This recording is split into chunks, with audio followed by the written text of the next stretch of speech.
He was supposed to be dead. That's what the coroner said, what the death certificate claimed, and what the police confirmed after pulling the burned-out car from the riverbank. But when I walked into the bank 2 months later to access what was left of my late husband's account, something didn't add up. There was a deposit made after his death. Not once, but twice. And just like that, the man I had buried wasn't resting in peace. He was moving money. And I was done playing the grieving widow. I wasn't always like this. In fact, a year ago, I was sleeping in the back of my car, clutching a tattered blanket and eating from gas station counters. Life had ripped everything from me, my job, my home, even my identity. And when he, the charming, soft-spoken man with a smile too perfect to trust, offered me a second chance, I didn't think twice. He said he wanted to rebuild with me. He said he'd lost too. What I didn't know then was that I was part of his blueprint from the beginning. To the world, he was a grieving husband who'd lost everything in a business collapse. But behind closed doors, he was planning an escape. Not just from debt, but from me. When the fire took his car on that rainy Tuesday night, investigators said it was instant. No body, just ashes. They found traces of his ID, wedding ring, and a charred laptop in the front seat. It was ruled accidental. Insurance was swift, a $1.5 million payout that landed in my lap almost too easily.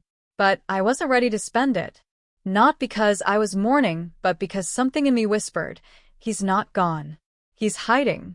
I started with the security footage from a nearby gas station. Nothing. Then I checked the toll booth cameras. And there, frame by frame, I spotted a second car, trailing just before the crash. Registered to a shell company. One that used to be under his name. I kept digging. No one believed me. The bank manager called me obsessive. A clerk at the DMV laughed when I asked if a dead man could change his address. And one afternoon, sitting alone at a diner, a table of strangers made a joke loud enough for me to hear. She's probably just cashing in on a ghost. What they didn't know, what no one knew, was that he wasn't the only one who'd been preparing. Because I had nothing to lose, I started putting the pieces together. Offshore accounts, fake passports, business partners who swore they'd never met me but had wired him hundreds of thousands weeks after his death. I followed the money. It took me from Chicago to a sleepy beach town 2 states away. There, in a gated property with no name on the mailbox, I saw him. Alive. Laughing. Holding a glass of wine. Standing beside a woman he once told me had died in a boating accident. I didn't confront him. Not then. I took photos. I recorded everything.